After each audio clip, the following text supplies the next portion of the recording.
Texas-based indie film Due West follows one woman's journey to seek restricted medical care and navigating newfound relationships along the way. It's profound and it's emotionally engaging, and we chatted with the star and writer-director of the film, so take a look.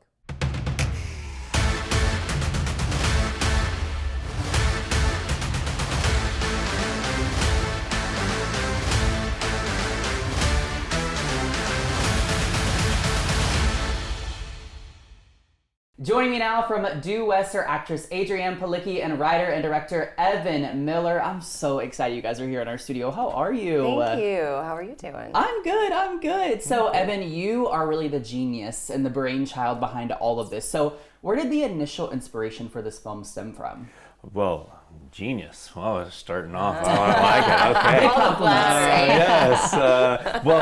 My wife and I spent a lot of time, who was also a producer on the film, we spent a lot of time out in West Texas. I'm from the Texas Panhandle, a little small town up there. So far West Texas, like the Big Bend area, kind of reminds me of home. And we were out there for like a stretch of 12 days, and I met a woman who was doing some of the things that the film contends with, basically helping women who find themselves in trouble. Herself and kind of a group of folks were trying to be there as a community space to help these women in need. And I started talking to them and getting to know them and what that was like. I was like, oh, I think this really could be something. And Adrianne and I had done a short film here, and it had gone really well, and so I was looking to write something for her specifically. And so I talked to my writing partner and was like, do you want to try to do this? I think this could be the thing for Annie.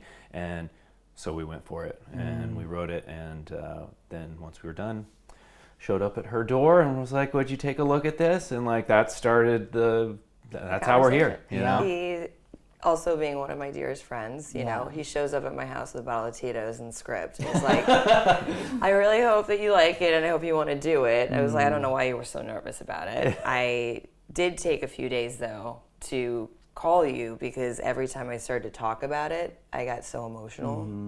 Especially the last line. Which is actually my nickname. So interesting. Well, it's a very it's a heavy topic, but it's necessary. And so I'm curious for you, like, how'd you go about kind of taking on her heavy emotional journey? Because it's a lot of weight throughout the film. It's a lot of weight. Thankfully, I had a lot of time with it. We were, for quite a while trying to find money to, raise for this. It's hard. It's a hard topic to raise money for, especially in Texas.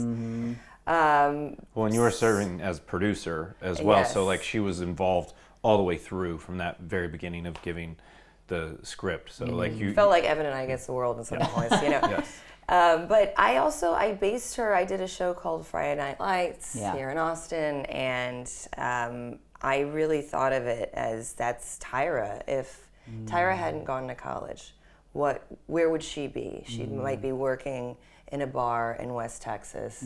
This might be her lifestyle, and she might find herself in trouble, and that's kind of the basis. So she lives in me, and I just had to go for it. Yeah. Well, you played the role spectacularly, so congrats on all of that. The character, to me, in a lot of ways, feels very alone, and she's taking on the world alone, and she's hiding really heavy and personal stuff from people close to her, right? But what I think is really cool is along the way, she kind of picks up what I deemed as like these 3 guardian angels, and you see these people that really take her on without really asking permission, which I think is really cool. We start with, Haley, and then we have the lady at the hotel, and then we end with Pastor Mike. So it's kind of a question for both of you. So like, Evan, for you, what was it, like, where did that idea come from of bringing these people along that were really going to help and guide her? And then, Adrianne, for you, what was it like building that dynamic with each of them and really bringing the power of that to screen?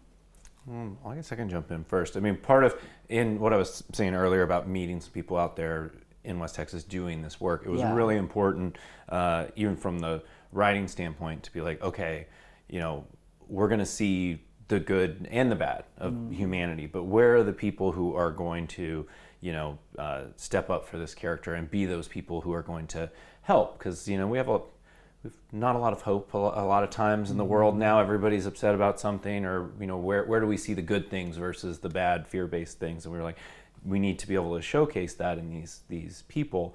And so we really had made a point of that. And then one little thing, you were mentioning the woman at the hotel, that role, Nina, was played by Mona Lee Foltz, who is a big acting coach and actor here for many, many years in Austin, and this ended up being her final role, which was, sad that it was her final role, but a real gift that we got to work with her one last time. So it meant a lot to her, this specific topic in this movie. So I think the thing that's so great about the writing is that you don't know, especially with Pastor Mike throughout, what his intentions are.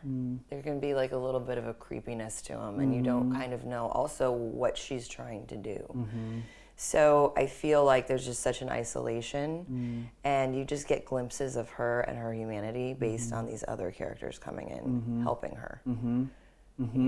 I think that part is really interesting. You mentioned like not really getting a lot out of him either at the beginning, and like not a lot of words out of him at the end, because that was something that really stuck out to me. Is this film feels a lot less about the words and more about the emotion and the storytelling of what's going on. And so I'm curious, like, why was that the route you chose to convey this story, and how do you hope the audiences receive that? Well, I mean, I think, distillation, like, why write more if you can write less? And I think a lot of times, a lot of overwriting is not trusting your actors. Like, I was gonna say, your belief in me really was a big part of that. When you know full well, we had worked together before, like, that someone, what they're capable of, the desire to feel like you need to override it just really goes away, because you're like, no, once I put that in her hands, we're going to be fine. Same thing with Henry Thomas. Like, one of the things he responded to, and one of the reasons he wanted to do the movie, was because of the sparseness. And he was also a small town kid in West Texas, and it's like, small town people, say what they mean when they're going to say it, but like are not always, giving big speeches and the like. So we wanted to be authentic to the place, Exactly. And I mean, it's a movie that is based in Texas, made by Texans, and it's a topic that is about Texas. Yeah. But I think also it's interesting. Henry and I have so many friends in common. Carla Gugino being one of them, and I'd heard so many great things. He'd heard so many great things. But his first scene was the end scene. Interesting. His first day on set, he shows up to Marathon, and that is his first scene. Wow. Oh. And also the scene that made him be like, I have to do this movie. So it was just, we just threw him right into the fire. Yeah, the drop off. Yeah. In another world, you would have been like, oh, we'll work up to that. But indie filmmaking, no. It's like, this is the time we're going to have to. It's literally do or die. So that's where we were. Yeah. You guys just kind of touched on this, but a lot of the people involved or that are directly in the film are Austin or Texas-based actors. What's it like getting to assemble that team and work with people that are from here, get it, and want to tell a Texas-based story? It was great. I mean, Odette I'd known before Friday Night Lights. I did a show called South Beach, and then there were so many also actors from Friday Night Lights that we were able to call in and ask for their assistance, and everybody was so willing and able to do it. So yeah, and there was a lot of just local, regional actors or local crew that were able to do it, and it was like we were trying to harken back a little bit to like the old school Austin independent film days, and it was really great to like assemble a team that felt that spirit running through this, and everybody was, you're making an indie movie, so like people weren't doing it because of the paycheck. They were doing it because they believed in it and they wanted to do it, and so that makes you feel like you're doing something right if people are believing. Yeah, absolutely. Yeah, and the film is such a think piece in a lot of ways, right? Like I think you walk away being like, okay, how did that make me feel? What do I take away from that? What do I think of Texas? Just like all these different things.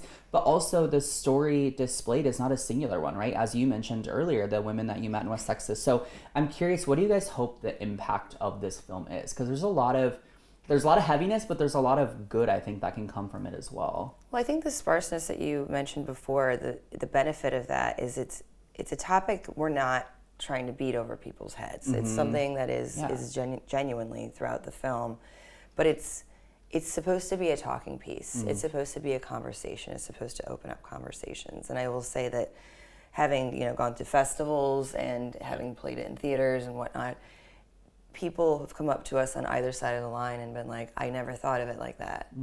And so that makes us feel like we did our job. Yeah, because totally. it's about not yelling at each other. It's about talking to each other. That was our hope kind of all along. It's like, we do enough yelling at each other on the internet.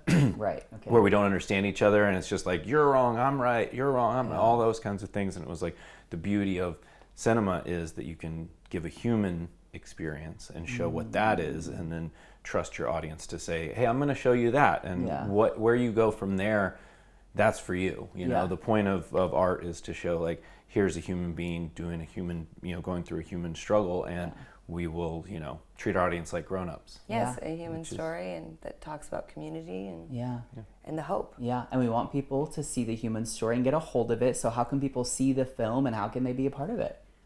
Well, Due West is the name of the film. It is on all of your streaming platforms, so Apple, Amazon, Fandango at home, wherever you buy movies or rent movies, it is there and available for you nationwide. So we hope people will give it a watch. Tune in. Yeah. Due West, go check it out. Well, thank you guys so much. We appreciate it. Thank you. You can watch Due West on varying streaming platforms and keep up with the movie by following @Due West Film.